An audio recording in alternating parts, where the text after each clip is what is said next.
cycling festival has probably been going for in excess of about 15 years.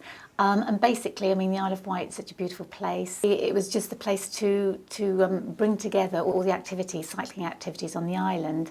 And at that time, I think there was the White Max, there was the Randonnée, and it was just bringing it into under one umbrella. So that's where it was born. It was at the beginning of the year, at bank holiday, and that was to extend the tourist season. So what happened towards the end was where we introduced the walking festival, we actually put the cycling festival back to the end of the year into September, and that's where we had the walking festival. It was in May.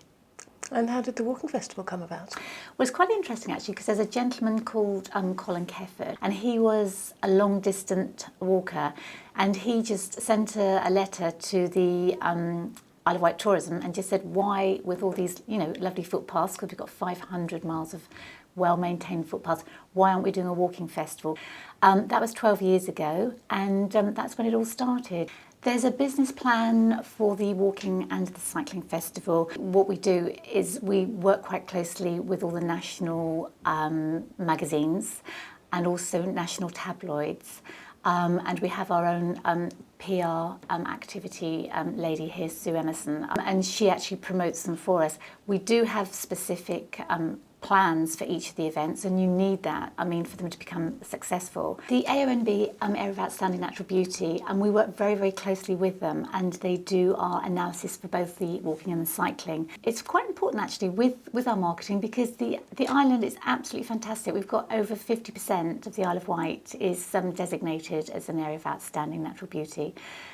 Which makes it quite interesting, because when people come down here to walk and to cycle, they actually take in all that beautiful countryside. The amount of feedback that we get for both cyclists and walkers is phenomenal. We've got, I think it's 60 miles of heritage coastline, 500 miles of footpaths, 200 miles of cycle paths. And it's quite important that obviously we keep all of those in its natural state as much as possible. So we work closely with rights of way when it comes to keeping footpaths and cycle paths clear, because obviously they want to emphasise and ensure that it's safe for visitors to the island, and obviously people that live here. Also on our website and in our programmes, we do actually promote and emphasise the countryside code, and we just do ensure that if anyone comes down here to walk or to cycle, that they actually adhere to that. Both of our events rely heavily on local support from businesses. Very briefly, we were very, very lucky to have Ordnance Survey as our main sponsor for walking for the last 7 years, which was very important to us, because obviously it paid for a lot of printing. They supported us quite heavily, and they were so impressed with what they got back from what is probably the largest walking festival in the UK. They agreed to sponsor the cycling. So for the last 2 years, they sponsored the cycling as well. But unfortunately, due to business transformation, they had to withdraw support for events. And it wasn't just ours, it was other events on the mainland.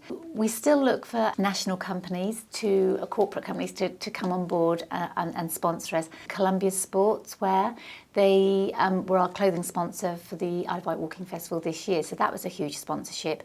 And HF Holidays and various other new sponsors came on board, but we still have, for both walking and cycling, Red Funnel and White Link, which, you know, that's just invaluable. That's brilliant, their sponsorship, and we're very grateful for them. What we like to do is we like to encourage local companies to support the events, because that's very important, because not only does it help us, we can then promote them nationally on the website, in our newsletters and any promotional material that goes out. So we actually do work quite closely together, and it's very, very important for both of us, I think. The spin-off benefits for the Isle of Wight Council and obviously the Isle of Wight economy are quite immense. I would say for both events, 50% of people come from the mainland, and that is due to our marketing campaign. Now last year, 22,500 people walked during the walking festival in May, and 2,000 in October. Cycling festival, I think we had increased to 5,000, and once again 50% of people that come to support the cycling festival were from the mainland.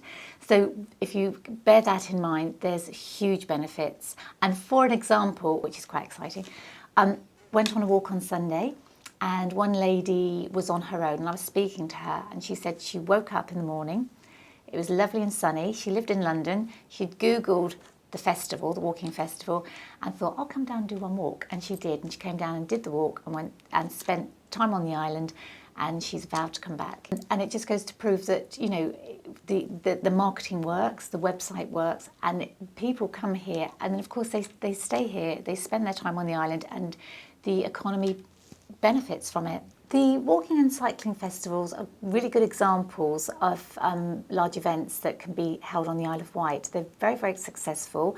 They've got the backing of the Isle of Wight Council and also corporate backing. Natural England, for instance, have come on board this year. The cycling festival has got a new clothing supporter, as the walking festival with Columbia Sports. So, you know, because we have a product that is successful, we do attract corporate sponsorship. Although we were waiting for perhaps large sponsors for both walking and cycling, it'd be fantastic to have a major title sponsor, and we do have a lot of interest. It's such a beautiful place to hold different events, not only the walking and cycling, but you know, we've got the music festivals now, the festival, lots of other sort of like fringe music festivals, and it's fantastic because you couldn't be in a better place than the Isle of Wight. It's actually the best place to be in England, I think. To raise profile of events, we do have a website which is iwhite.com, which is quite high on the search engines, and anybody can actually put their events onto this website and we can promote it, the event for them.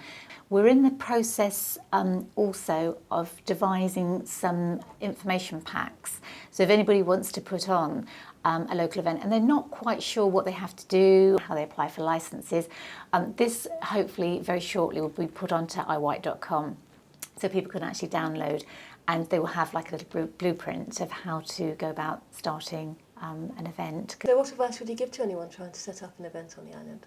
I would say it's a lovely location, it's fantastic. I mean, think twice probably if you think it's going to be a money spinner, because it's a lot of hard work. And you know, you need to develop your event over a few years to be able to get an income from it. But it's not necessarily always about making money. It's just delivering something that's there for the local community or for people when they come over on holiday. We've got quite an extensive marketing campaign for both the walking and the cycling. We target the market to the specialist magazines. So we, you know, will target walking and cycling magazines, and we get a huge coverage. We get a lot of national editorial in magazines and tabloids. A good example is quite a few years ago when we introduced the speed dating walk, Nick Rowe from the Telegraph came down. He was so enthusiastic about the whole thing. He went back, he put half a page in the Telegraph for us, and we had 500 phone calls from that, which was absolutely phenomenal. So, you know, we do encourage a lot of journalists down here to actually see what it's like, to actually participate. Not only that, we pay for advertising. Newsletters, we do extensive newsletters for both events, which is targeted directly at the walking fraternity and the cycling fraternity. We run campaigns on the radio, local radios for both events. Quite often we're very lucky to get national coverage on TV and radio stations as well. So we have a very extensive marketing campaign and target people in all guises really, because not everybody, for instance, has a website or access to the internet. People listen to the radio, and like I said before, we were lucky enough to get quite a lot of coverage. We were on BBC Country File, which was really interesting for generally the Isle of Wight, the Walking Festival, and speed dating at one. So what proportion of your marketing is targeted nationally and locally? Locally, it's the County Press, and I guess the Beacon have a lot of coverage there, and Isle of Wight Radio. I would say basically most of it's done on the mainland, purely and simply because both events are to encourage people to come to the Isle of Wight, and it's heads on beds. They come down here, it helps the local economy, which is really, really important, because both events are walking at the beginning of the season and cycling at the end, although we've introduced now a walking weekend as well, which is in October. So it's really to extend the season. So the main cycling festival, we're building up to that now, which is great, and that's from the 18th to the 26th of September. All information's on the website, www.sunseaandcycling.com. So we look forward to welcoming everybody to join us in September.